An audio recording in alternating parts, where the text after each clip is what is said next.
Pag-usapan naman natin ngayon ang naging dahilan ng maagang pag-alis ng ate ni Dara sa bahay nila. Yan po ang video na pag-uusapan natin ngayon mga kakalingap.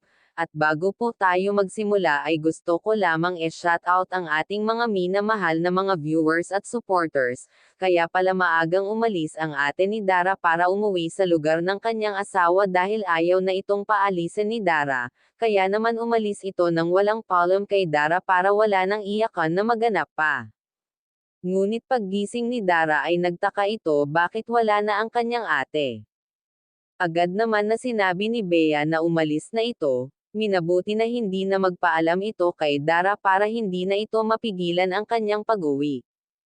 Kaya naiyak na lamang si Dara sa nalaman na ito, at banalik sa kanyang higaan at humagulhol.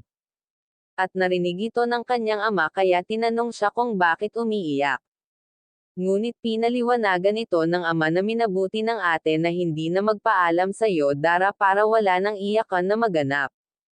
At sinabi naman ni Dara ang dahilan ng kanyang pag-iyak.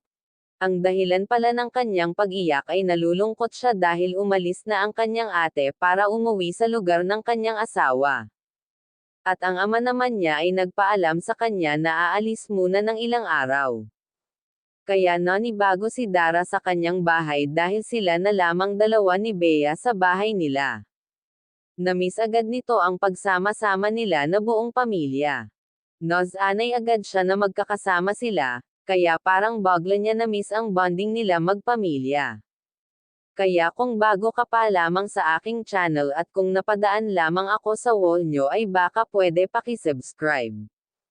At wag po muna skip at patapusin po muna ang aking video para malaman ang nilalaman nito. Kaya sa K-Angels naman sana ay magpakabait kayo kung ano kayo nagmakilala ng Team Kalingap ay wag magbabago kaya wag po natin kalilimutan suportahan ang ama ng ating Kalingap na si Val Santos Matubang at hanggang dito na lamang ang ating mixing reaction again maraming salamat sa panonood ninyo.